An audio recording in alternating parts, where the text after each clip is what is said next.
عقیدہ ختم نبوت یعنی حضرت محمد صلی اللہ تعالی علیہ وآلہ وسلم اللہ پاک کے آخری نبی ہیں،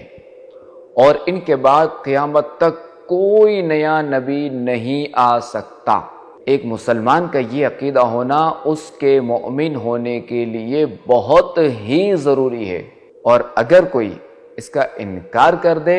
تو وہ دائرہ اسلام سے خارج ہے، چاہے وہ دن میں اپنے آپ کو 100 بار مسلمان کہے یا کہلوائے۔ قرآن و حدیث میں محمد مصطفیٰ صلی اللہ تعالی علیہ وآلہ وسلم کے آخری نبی ہونے کو وضاحت کے ساتھ بیان کیا گیا ہے۔ چنانچہ اللہ کریم ارشاد فرماتا ہے، محمد تمہارے مردوں میں کسی کے باپ نہیں ہیں لیکن اللہ کے رسول ہیں اور سب نبیوں کے آخر میں تشریف لانے والے ہیں۔ اس آیت کریمہ سے محمد مصطفیٰ صلی اللہ تعالی علیہ وآلہ وسلم کا آخری نبی ہونا قطعی طور پر ثابت ہوتا ہے،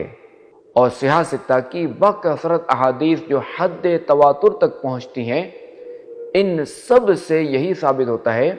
کہ محمد مصطفیٰ صلی اللہ تعالی علیہ وآلہ وسلم اللہ پاک کے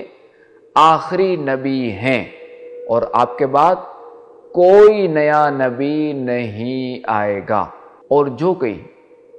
محمد صلی اللہ علیہ وسلم کی نبوت کے بعد کسی اور کو نبوت ملنا ممکن جانے، یعنی کہ کوئی نیا نبی آ سکتا ہے اور وہ ختم نبوت کا منکر ہے، جو کہ کافر و مرتد اور اسلام سے باہر ہے۔ حضرت محمد مصطفیٰ صلی اللہ تعالی علیہ وآلہ وسلم کا آخری نبی ہونا آپ علیہ السلام کی ولادت سے پہلے ہی مشہور اور ثابت تھا، اور ہر نبی، ہر صحابی، ہر ولی کا یہ عقیدہ تھا کہ حضرت محمد صلی اللہ علیہ وسلم اللہ پاک کے آخری نبی ہیں۔ روایت میں ہے کہ حضرت آدم علیہ نبینا علیہ السلام کے دونوں مبارک کندھوں کے درمیان میں قلم قدرت سے لکھا ہوا تھا، محمد الرسول اللہ خاتم النبیین صلی اللہ علیہ وسلم۔ حضرت ابراہیم علیہ نبینا علیہ السلام کے صحیفوں میں ارشاد ہوا، بے شک تیری اولاد میں قبیلے در قبیلے ہوں گے، یہاں تک کہ نبی خاتم الانبیاء صلی اللہ تعالی علیہ وآلہ وسلم جلوہ فرما ہوں گے۔ حضرت ابو ہریرہ رضی اللہ تعالی عنہ سے روایت ہے کہ آخری نبی محمد عربی صلی اللہ تعالی علیہ وآلہ وسلم نے ارشاد فرمایا، میری مثال اور مجھ سے پہلے انبیاء علیہ السلام کی مثال اس شخص کی طرح ہے جس نے بہت عمدہ ایک گھر بنایا، مگر اس کے ایک کونے میں ایک اینٹ کی جگہ چھوڑ دی۔ لوگ اس کے گرد گھومنے لگے اور تعجب سے یہ کہنے لگے کہ اس نے یہ اینٹ کیوں نہ رکھی۔ پھر آپ علیہ السلام نے ارشاد فرمایا، میں قصر نبوت کی وہ اینٹ ہوں اور میں خاتم النبیین ہوں۔ حضرت ثوبان رضی اللہ عنہ سے روایت ہے، اللہ کریم کے آخری نبی محمد عربی صلی اللہ علیہ وسلم نے ارشاد فرمایا، بے شک اللہ کریم نے میرے لیے تمام روئے زمین کو لپیٹ دیا اور میں نے اس کے مشرقوں اور مغربوں کو دیکھ لیا۔ اس حدیث کے آخر میں ارشاد فرمایا، ان قریب میری امت میں 30 کذاب ہوں گے،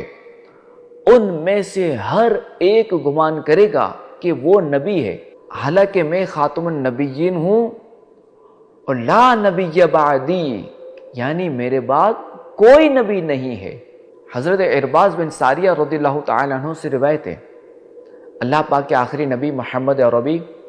صلی اللہ علیہ وسلم نے ارشاد فرمایا، میں اس وقت بھی نبی تھا جب حضرت آدم علیہ السلام روح اور جسم کے درمیان تھے۔ امام اہل سنت امام احمد رضا خان رحمۃ اللہ علیہ فرماتے ہیں، تمام انبیاء کرام علیہ السلام کے بعد آپ کے زمانے میں اور قیامت تک آپ کے بعد کوئی نبی نہ ہوگا، اور جو اس بات میں شک کرے گا وہ آپ کی رسالت میں شک کرے گا۔ جو شخص کہے کہ آپ علیہ السلام کے بعد کوئی دوسرا نبی تھا یا ہے یا ہوگا، اور جو شخص کہے کسی نبی کے آنے کا امکان ہے یعنی ممکن ہے، تو وہ کافر ہے۔ اور یہی محمد مصطفیٰ صلی اللہ تعالیٰ علیہ وآلہ وسلم کے خاتم الانبیاء پر ایمان کی درست ہونے کی شرط ہے۔ یہاں ایک بات عرض کرتا چلوں کہ جو بھی ختم نبوت کا انکار کرے تو وہ کافر و مرتد ہے۔ تو یوں قادیانی ختم نبوت کا انکار کرنے کی وجہ سے کافر تھے ہی، البتہ یہ اپنے آپ کو مسلمان کہتے تھے اور اپنی نسبت اسلام کی طرف کرتے تھے۔ 7 ستمبر پاکستان کے آئین میں بھی انہیں کافر قرار دے دیا گیا، جس کا فائدہ یہ ہوا کہ اب یہ اپنے آپ کو مسلمان نہیں کہہ سکتے، تاکہ کسی کو کوئی غلط فہمی نہ ہو کہ ختم نبوت کا انکار بھی ہو اور مسلمان بھی ہو۔ اسی طرح اپنے عبادت خانوں کو مسجد نہیں کہہ سکتے، اذان نہیں دے سکتے۔ تو یہ دن یقیناً خوشی و مسرت کا دن ہے، اور یہ دن بڑی کوششوں اور قربانیوں کے نتیجے میں حضور علیہ الصلوۃ والسلام کو خاتم النبیین نہ ماننے والوں کو آئینی طور پر غیر مسلم اور کافر قرار دیا گیا۔ اور یاد رکھیں، ختم نبوت کا معاملہ ہمارے ایمان کا معاملہ ہے، اس لیے ہمارے ذمہ لازم ہے اور ہمارے فرائض میں شامل ہے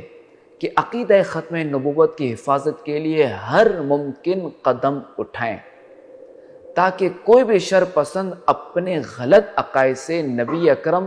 صلی اللہ تعالیٰ علیہ وآلہ وسلم کی امت کے ایمان کو خراب نہ کر سکے۔ لہٰذا ہمیں چاہیے کہ آنے والی نسلوں کو عقیدہ ختم نبوت کے حوالے سے دلائل کے ساتھ بتانا چاہیے، قرآن و احادیث کے ساتھ بتانا چاہیے، اور ان کے ذہن میں یہ بات بٹھا دینی چاہیے کہ محمد مصطفیٰ صلی اللہ تعالیٰ علیہ وآلہ وسلم کے بعد کوئی نیا نبی نہیں آئے گا۔